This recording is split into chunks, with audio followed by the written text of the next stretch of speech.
Welcome to this afternoon's Organisational Transformation Corporate Delivery Committee. And we'll go through the agenda. Item 1 is, I don't know where my agenda is. I have got it. Apologies for absence, please. Thank you, Chair. We have apologies from Councillor Hannah Lawson.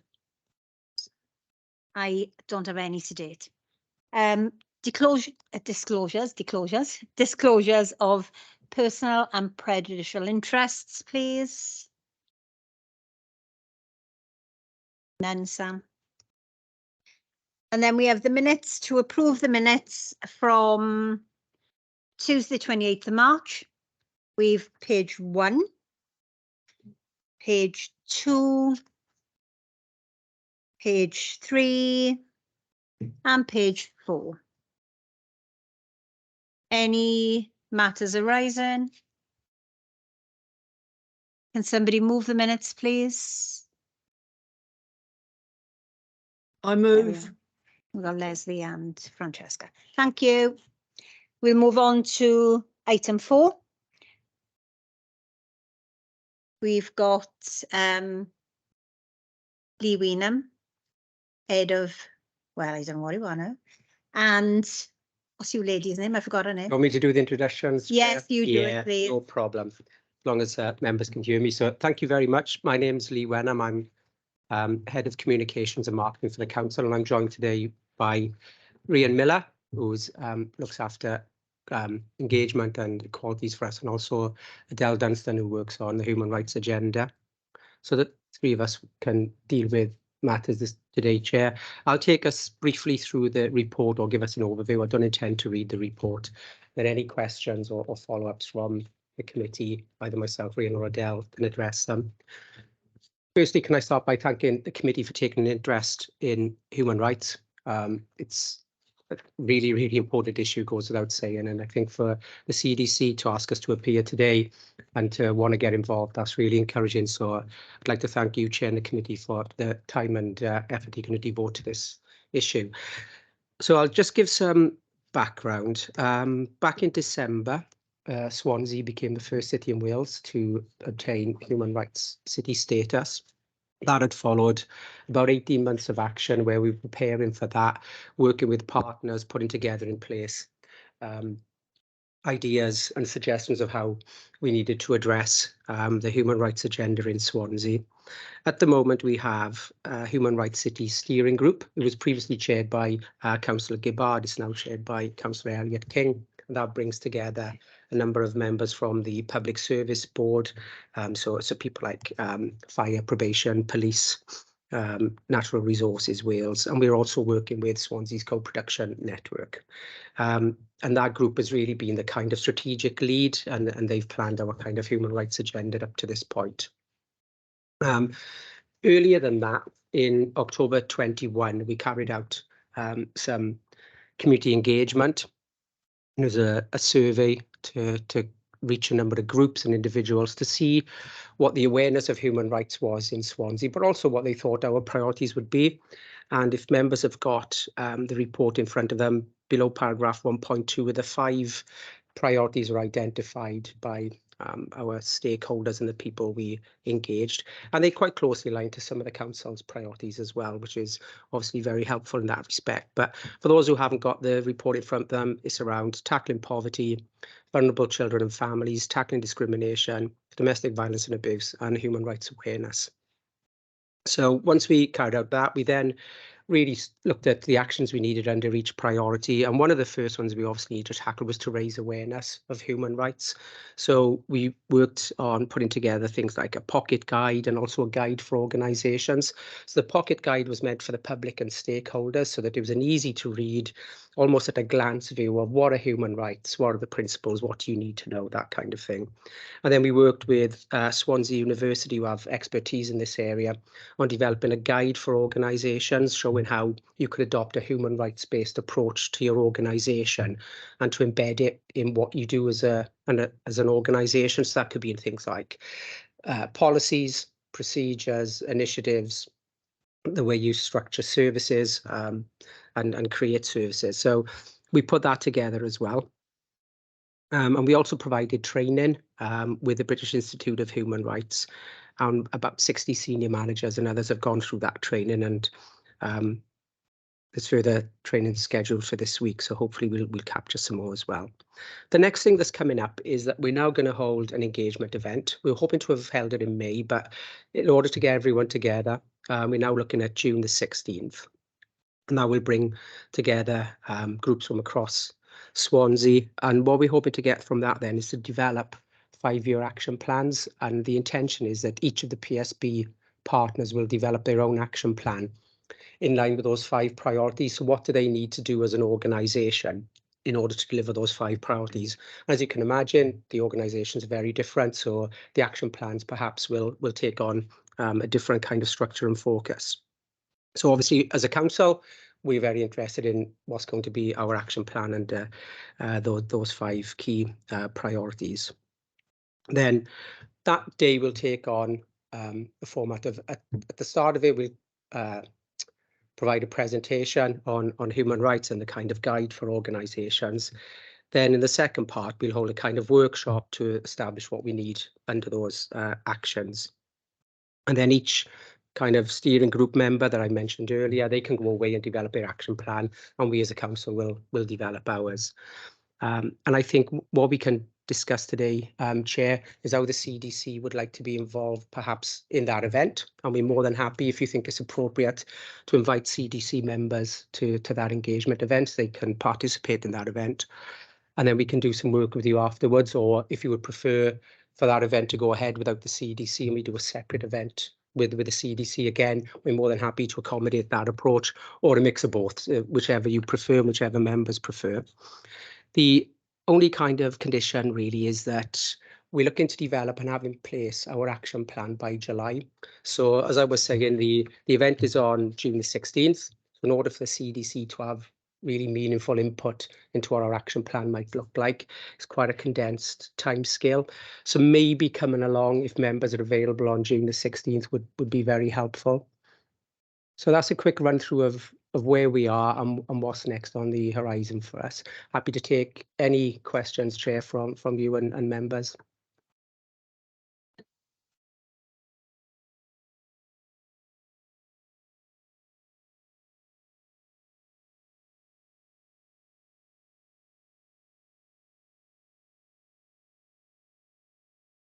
Very interesting read. You know, and thank you to you and your team for delivering the policy to date. Engagement, it's a big one.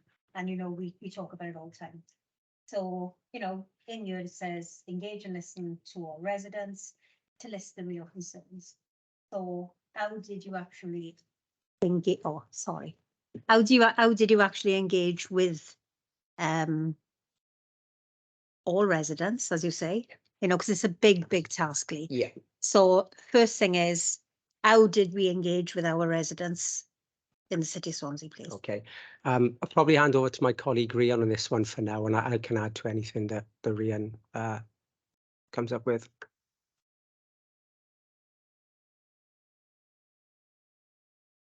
Apologies, I'm just trying to unmute myself. It wouldn't let me. Thank you very much, Lee.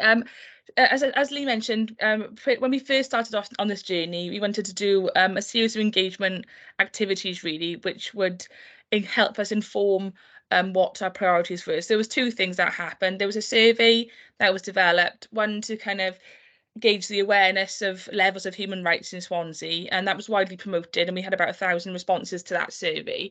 But on the flips, accompanying that, then we did an awful lot of face-to-face or Teams or virtual engagement sessions with specific groups. Adele's probably got a bit more information about the kind of breadth of groups that herself and Louise Gibbard either went to physically in person or virtually to have those discussions with them around what kind of human rights meant to them as groups and what they thought the priority area should be for Swansea. It took an awful long time in terms of 6 months of kind of engagement work action. And Adele, I'm not sure if you have a list of organisations or groups that we actually did engage with to hand. I don't have it to hand, apologies, but we approached all of our the groups that are facilitated by council officers internally. So that's the Age and Well network, the 50+ network, the parent carers group, the DLG, the LGBTQ plus group. We also went to a number of groups and forums that were facilitated by our partners, so with SCVS, sorry, and the fire service and the police, their forums that they run and facilitate. We also attended a number of schools, a number of secondary schools, about 6 in total. So we engaged with children and young people also. Thanks, Adele. Oh, sorry, Rhian, I was going to say, I think, Chair, to add to the point, that I can understand where you're coming from in terms of it's over 100,000 properties in Swansea. How do we get responses from every family, every household? That is impossible, as we know. So what we try to do is to use our existing mechanisms, but also to use those groups and organisations that also have their own way of kind of engaging various citizens and groups. So that was our approach. If you ask me, did we get 100,000 responses? No, we didn't. It's the same as, you know, other kind of responses that we get. We go to key groups. We try to encourage the public to respond, and we get, you know, the response that we get. But we did widely publicise, and I think the groups that Rhian and Adele approached and kind of targeted gave us that broad section of community groups and interests across Swansea. So our intention was never to get a response from every household in Swansea, but to get that kind of reflection of the makeup of Swansea rather than every individual household. Okay, thank you for that. So still on this topic of engagement, when we talk about schools, firstly, how do we choose the schools that were part of the engagement? And secondly, when we talk about groups that work within the organisation, and groups that don't work within the organisation, but that are established groups who could feed back, you know, into this policy, how do we believe then, or how do we facilitate the groups that we do not have any contact with? And for those people who are very secluded, who feel they haven't got a voice, you know, when we talk about engagement is massive, and I understand what you're saying, Lee. We can't touch on every single citizen or every household, but there are groups, very vulnerable groups, who probably should be involved in this, because this is a massive way of giving them confidence and giving them input into something that will affect them in years to come. So how do we pick the schools, and how do we kind of foresee facilitating groups or people, or the vulnerable people that we haven't kind of touched upon to date? I'll let Rhian answer in probably some more detail than I would share, but in terms of those hard to reach groups, that's where we work with the likes of SCVS and those voluntary organisations across Swansea. They have better kind of networks and links into those vulnerable communities than we do in many respects. So that's why we worked with SCVS, and we hope then that they can reach out to those kind of harder groups. But I'll let Rhian come back on some of the finer detail. Yeah, thanks, Lee. In terms of the schools, we linked up with the partnership and performance team, Julie Gosney's team, who have worked for years in terms of implementing the UNCRC children's rights approach in Swansea. So they have various links with the schools. I don't know exactly how they chose the schools, but I would assume it would be those schools that they have those relationships with and that they were due to visit. So obviously we just hopped on to the existing mechanisms that they already have. So I don't have the details at hand in terms of how those schools were facilitated, but just to, I suppose, sort of kind of like help you understand in terms of the event in June, we also have school children come into that event, and again it's relying very much on Julie's team in terms of making sure that those schools are kind of a cross section of Swansea and representative of those Swansea schools. hard to reach engagement is really, really difficult. So we do try our best in terms of making sure that we link up, as Lee said, with kind of the SCVS organisations and different organisations that other partners have. There is some works kind of going on behind the scenes, which I don't have all the detail because it's not in our team, but again, the partnership and performance team are looking to invest in some community engagement officers, some outreach officers, which will have more kind of spread across Swansea in terms of making sure we get out to those hard to reach areas, both in location and group. So again, that hasn't been formally agreed yet, but maybe we'll be worth coming back to the CTC to once that gets put in place. With Julie and her team in terms of how that's going to pan out and work. But I do appreciate it's a very difficult issue, but we do try our best to ensure that the different mechanisms we use and the different kind of ways of engagement kind of will touch kind of all those areas of Swansea, but it is hard. And just to add to that, Chair, if I can, I know you've just had a kind of workshop on co-production, so you can see the kind of efforts and the steps we're making as a council to try to involve other parts of the communities. I think if any members of the committee today or members more widely have some ideas or views of groups in your ward that you think we should be dealing with, please let us know, because engagement is ongoing. Yes, we're dealing with human rights at the moment, and that's going to be ongoing. You know, we're going to have a 5-year action plan, so there'll be opportunities to engage groups throughout that 5 years and beyond. But then on other initiatives as well, so things like co-production, other ways that we kind of consult and engage communities. If any members have groups in their area that they think the council isn't engaging very well, please either email me or Rhian, and we can add them to this kind of list of groups that we can contact when we're going out to consultation, when we're trying to engage the community. And that's an open invite that's ongoing. That isn't just about today. You know, whenever you come across these groups, please just let us know, and we'll do our best to involve them. Thank you. I don't know who's first. I'll take Councillor Walton, please, Leslie, and then Councillor Joy Sandra, and then Councillor Bentu, please, Patience. So we'll have Leslie first. Thanks, Chair. Apologies in that, again, I want to ask a question on engagement, but I will make a comment about the human rights because that's what this item should be about. But on the engagement, I noticed you've had 490 responses, which I actually think is not that bad. I think it's a reasonable number to at least have a look at those responses and make use of them for the future of the human rights process. Just a quick one though, still on that. Does that include any other feedback that you get from any other sources? Because I'm guessing that a lot of people don't fill in the surveys, the formal council surveys, but probably do say something in passing in groups they go to or community centres or libraries or whatever. And I'm wondering if that's something that can be introduced, because I'd like to know if we are getting other kind of feedback. I want to know about that as well, because as far as I'm concerned, that's an important addition to the actual formal responses we're getting. And just on the human rights survey, I'm very pleased with the report in front of me, very pleased to see that we're making progress on it and that we haven't just decided, oh, we're a city of human rights and done nothing. We're obviously still doing a lot of work on it, and I'll be quite happy as long as dates allow to come along to the engagement exercise on the 16th. Thank you. Thank you, Leslie.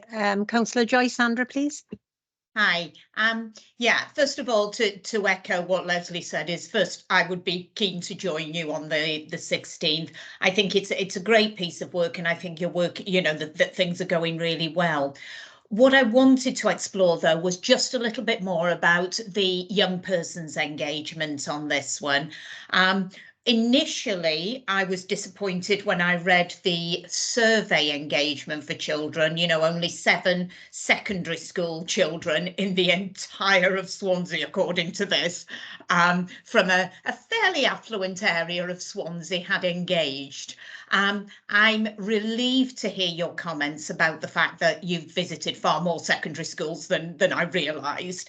But I would be concerned to ensure that you have visited a cross-section of those secondary schools. And I just wonder, as I say, I'm more concerned about the secondary because they seem to be far more aware of human rights. And I would be very interested to hear which of the secondary schools, if possible, and what sort of engagement they've had. I think they're a massive untapped potential.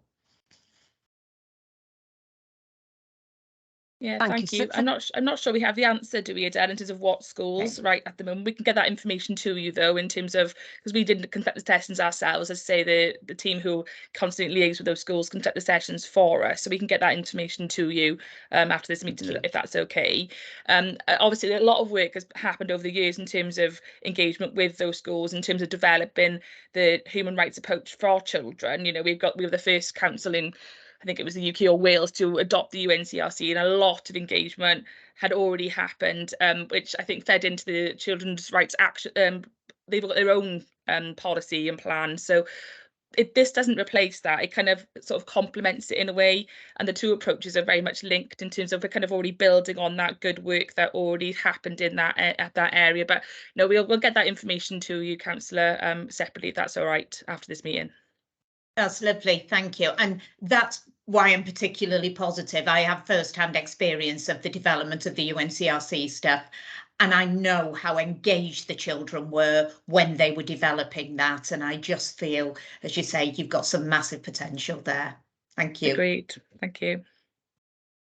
Rhian, would you like to come back on Councillor Walton's question or observation, please? Or would you like to take Councillor Bentu's question? It was the survey numbers, wasn't it? I think it was like, yeah, you're right, right, Councillor. I think it was like 400, nearly 500 survey responses, but obviously that doesn't then doesn't count the number of people who we actually engaged with in a face-to-face or virtual level. So that's in addition to that. And the 495 or 498, whatever, is the actual number of survey responses we received. Compared to other surveys that we run, I think it's pretty good in terms of the level of response, especially given the subject area. Some people are obviously more engaged than others, which is why we obviously went out and made sure that we supplemented that with those face-to-face engagement sessions.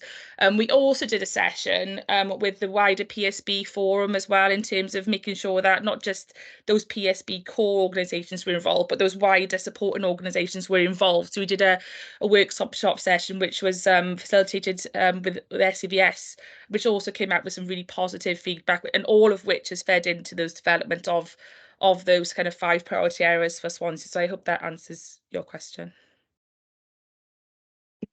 Thank you, Rhian. Patience? Thank you, Chair. It's just to say a very well done to the team on all the work that you've done. I think we all agreed in our co-production workshop how very difficult it is, to do engagement and involvement. And I'm really happy to hear that it's an ongoing, it didn't just end with that one survey, but it is an ongoing process that you will continue to engage with more people. And I must say that not to say I'm bringing down any of you in the team, but because I know this one person, you've got a real good expert in Adele Dunstan, who is very well connected in the community and who has vast experience in engagement. So well done for that. And also to echo Leslie and Sandra in saying I would like to be involved in the engagement event on the 16th. But just a little clarity I wanted about this phrase of hard to reach groups. What makes them hard to reach? Do we know? Various reasons, really. It can range from they haven't got things like the internet, or they're not including themselves in society, or we just don't know how the best to engage them. It's just kind of it depends what the topic is. It's a very catch-all term, but it's not your generic, people who are not already tapped into any kind of council mechanism, people who live in rural areas, people who, just don't engage themselves in society or don't kind of get themselves involved in any kind of traditional council business. So a lot of the time, we have various mechanisms across the council that do engagement. It's the people who are not involved in any of those or not involved in those kind of traditional mechanisms that we have. Well, can I just say, I know that this might be difficult, it might be adding another massive strand of work to what you're already doing, but sometimes it might be good to kind of scope the challenges that you have that are standing in the way, of you reaching those groups, and how those challenges can be surmounted so that those voices can be included. Thank you. Yeah, no, I agree. I think one of the exercises that we have to do, we were talking about how, we have that kind of wider kind of stakeholder engagement throughout this process. And one of the ideas is to have some sort of a panel put together. But actually, it was felt really to go back a step, really, and look at, well, as a PSB and as a steering group, what mechanisms do we already have collectively? What are the gaps and what are we missing? Because at the moment, as a council, we have quite a lot. Some better than others, and there are some gaps, but obviously if we're now working together as a partnership, that obviously improves the kind of breadth that we have as a partnership. So it's about looking at that kind of stakeholder mapping exercise to identify those mechanisms. And again, within that conversation, I do agree the challenges then are probably common across the piece in terms of what people are experiencing in terms of getting that engagement right. So I agree, it's an absolutely important conversation to have, and I think we will be having that conversation as a steering group and those partners involved. Thank you, Rhian. Lee? Yeah, thank you, Chair. I just wanted to pick up on the comments from the three councillors. So first of all, thank you very much for your positive comments. And Rhian and Adele have put in a huge amount of work, but I think what might be reassuring to committee members is, I think as a team, we realise we've only just started out. Actually getting Swansea designated as a human rights city was just the start. That was probably the easy bit. It wasn't easy in the amount of work that the likes of Adele and Rhian had to do. It was really difficult, but actually, in terms of Swansea as a human rights city, that was the easy bit. What we have now is the real tough bit. It's developing the action plan and embedding human rights in everything we do as an organisation. And that's going to take some time. We provide in the training, we raise an awareness, but it's not going to be done overnight. And we realise that. So when we talk about a 5-year action plan, we really do mean that. We know we're only at the start. So just wanted to reassure members that we haven't got carried away by having human rights city status. That is just the very start of where we are, and I'm sure we'll work closely with the CDC in the coming years, Chair, to take that vision forward. Thank you, Lee. Oh, excuse me, Leslie. Is that legacy hand or legs come back in? No, just a quickie on literally on what Lee has just said. I hope the action plan will be more of a living document, i.e. not fixed in tablets of stone, but will change, evolve, etc. In time. Yeah. Yes, Councillor, 5 years is a long time for anything, isn't it? And we will continually update it to reflect what's going on in the community, feedback we get in, and changing circumstances. So yeah, it'll almost be like a 5-year rolling plan that we will continually update. Yeah. Thank you, Lee. I'd like there's one observation for me. The work in this document is very professional and well done, as has been said numerous times here.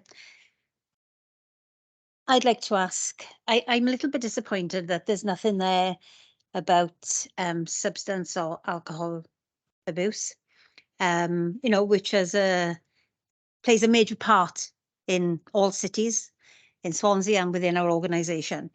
So is there a reason why we haven't touched upon that community, or are we going to touch upon that community?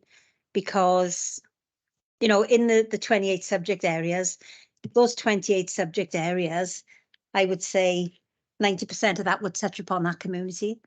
And it's just an observation as to why they haven't kind of been touched upon to date. That's all. Thank you.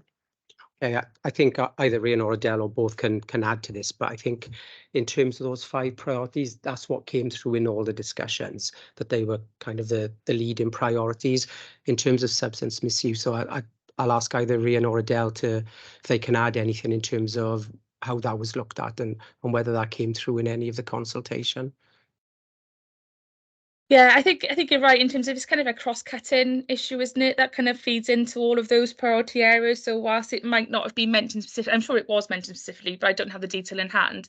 It's very much a contributing factor to, or if not, four, if not all of those 5 priority areas. So it's because that's the next step now, isn't it? In terms of, well, okay, we have our 5 priority areas. What is it that we need to focus on in each of those priority areas to make that progress? So there's no reason in terms of why that particular issue in terms of substance misuse cannot be included as part of those action plans within one or more of those priorities. If they look at tackling poverty, well, it's clearly there's a link in there. Domestic violence and abuse is a clear link there.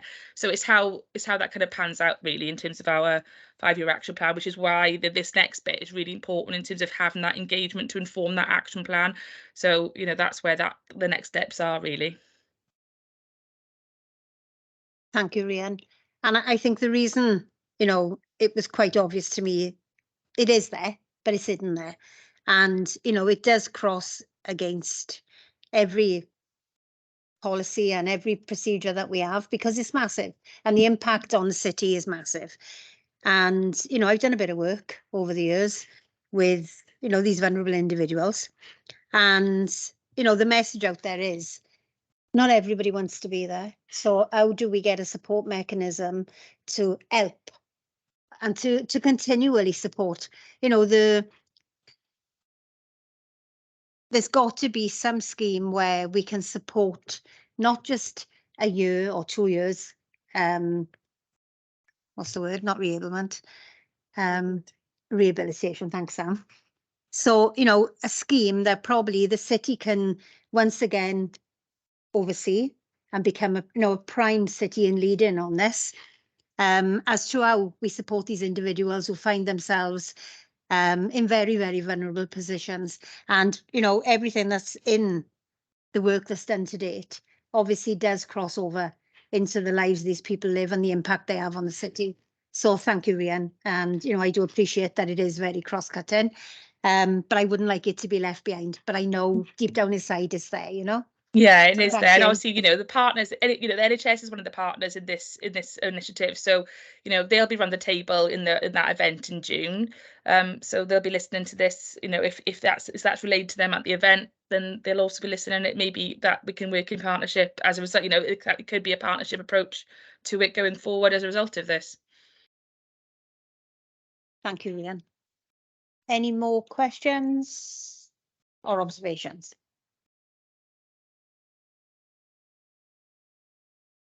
No. Rhian, would you like to contribute anything else, please?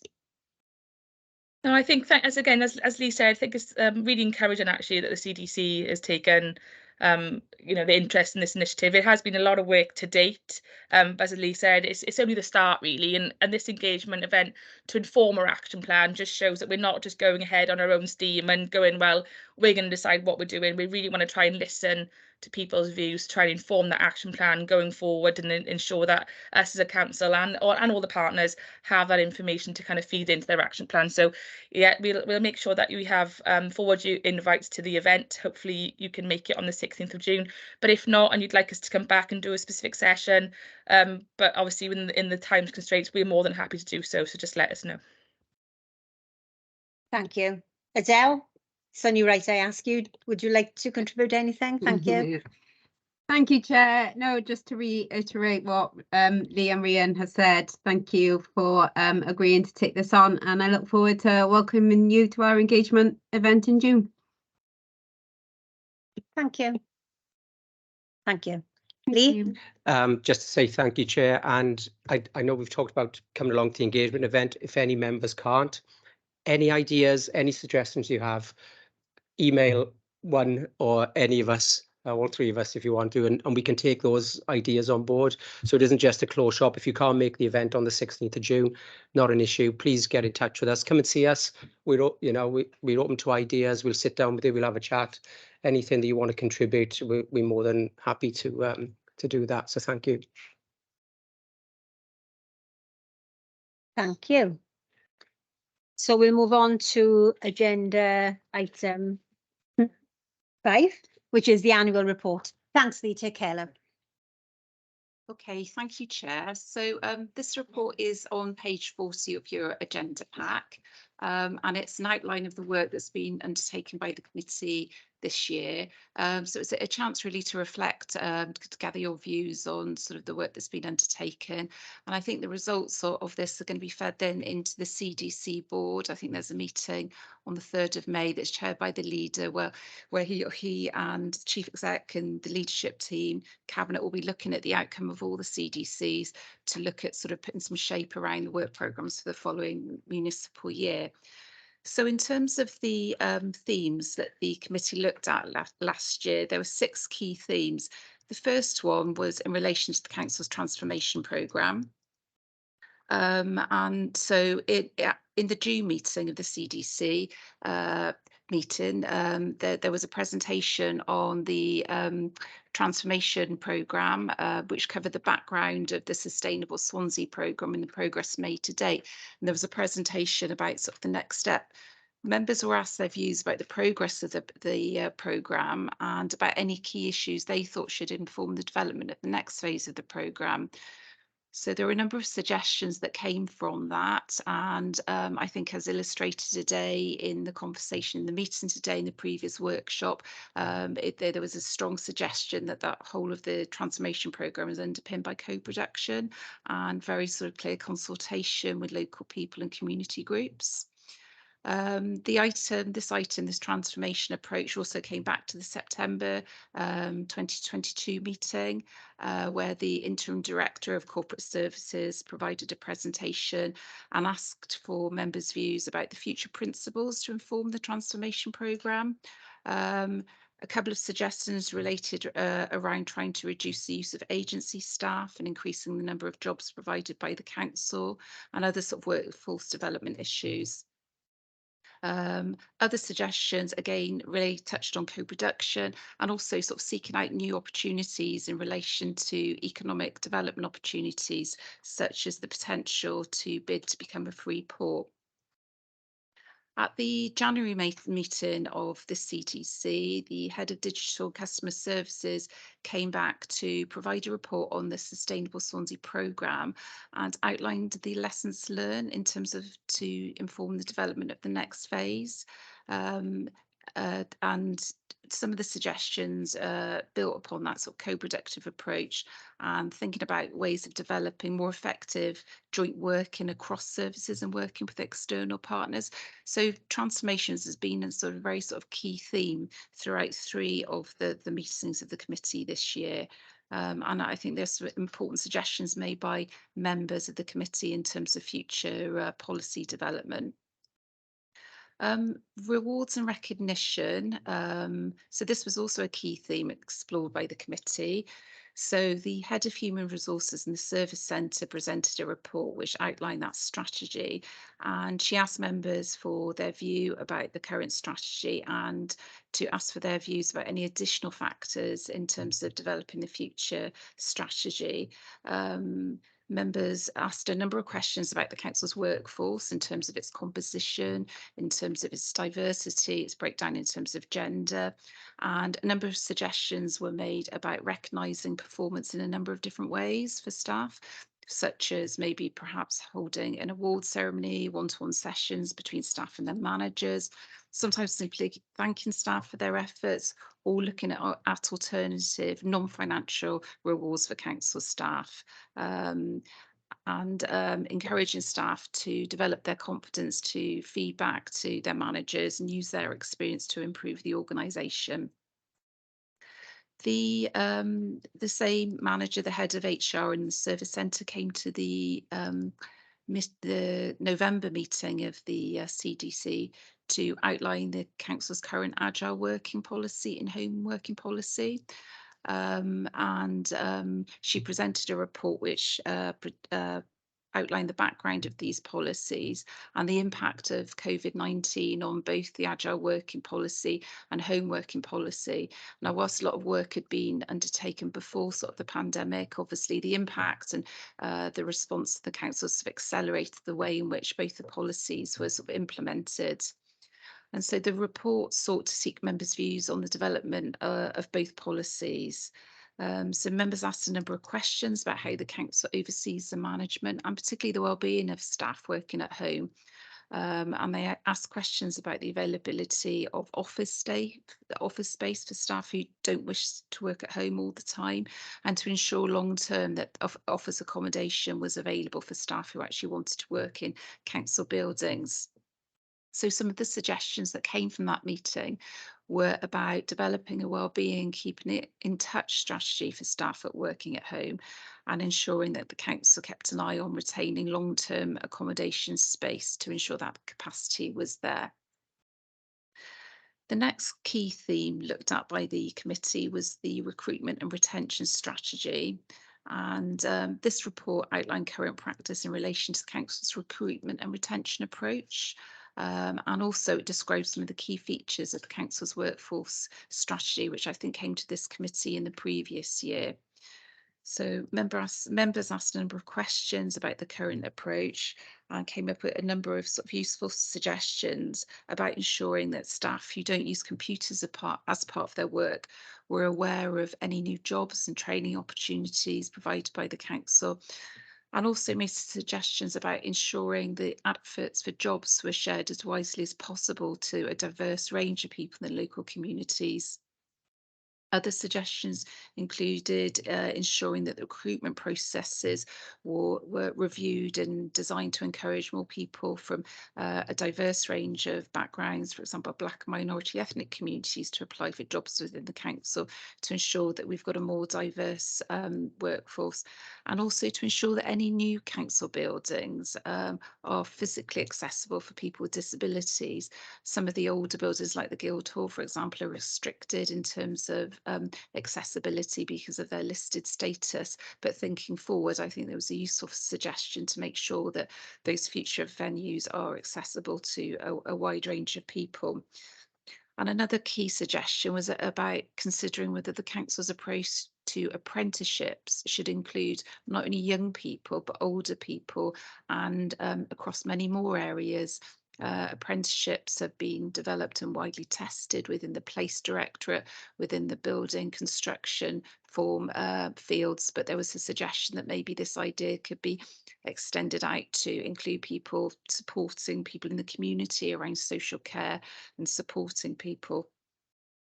I won't touch too much on the co-production and involvement project because the committee had a workshop prior to this meeting about how to develop and come up with some recommendations to inform that future policy. But I think that's been a really sort of key underlying theme of this committee, not only for this year, but for previous years. And it's maybe a principle that informs sort of every aspect of the way in which this committee approaches different themes. And finally, last month, I think the committee considered the draft illumination of the Guildhall policy. And this is a policy which is about ensuring that there's a proper process to deal with requests to illuminate the Guildhall for charitable or purposes or for other sort of public recognition. Members asked a number of questions about the process and also came up with a number of suggestions about how to further develop and promote the policy to ensure that there was a clear process and it was equitable in terms of managing requests to illuminate the Guildhall. So it's a bit of a whistle-stop tour of some of the work. It's a huge amount of work that's been undertaken over the last year. But I thought it might be useful for you as a committee maybe to reflect on those particular themes, or maybe pick up things that work well, or those things that perhaps there are lessons learned in terms of development sort of going forward. So I'll hand that back to you, Chair. Thank you, Jo. Any questions or comments or observations for Jo, please, or for me? I'll take this opportunity then to say the year has flown. Seems like yesterday we first met.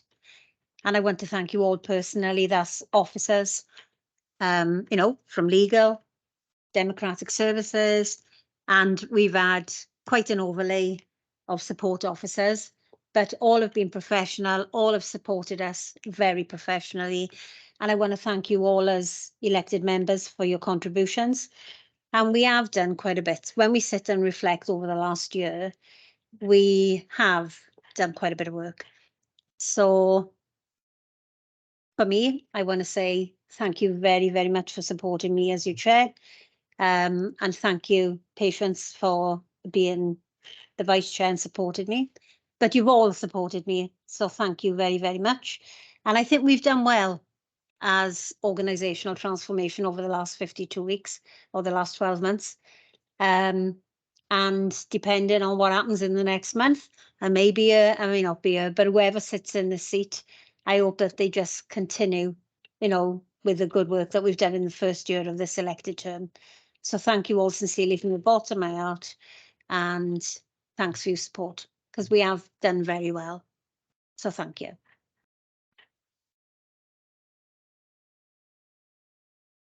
That's it. So the last meeting, Sorry, Leslie? Chair. Yeah. Can I just echo exactly what you've just said? I think we've done a lot of work, and thanks to all the officers who've given us excellent support over the year. Yeah, thank you, Leslie.